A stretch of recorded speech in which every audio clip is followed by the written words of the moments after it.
চলে এসো নেমে।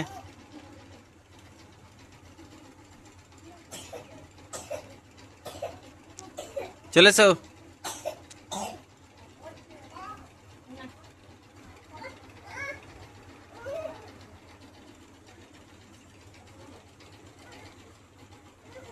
অর্পণ বাবারি লাফিয়ে দিতে যে ধরন। তাই আজকে বর্ষা পাঁপড় থাকবে আরো নানা রকম খাবার বানাবে।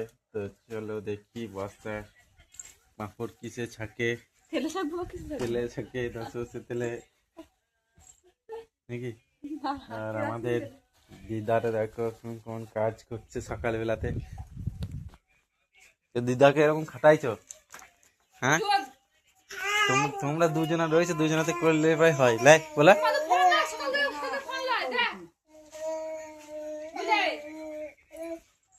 বাবু ও পেঁয়াজ বেছে দেবে। ঘুগনি বানাবে প্রথমে না কাপড় ছাকবে? তারপর ঘুগনি, তারপর পেঁয়াজি, তারপর কি সিক্রেট বলা যাবে না নাকি?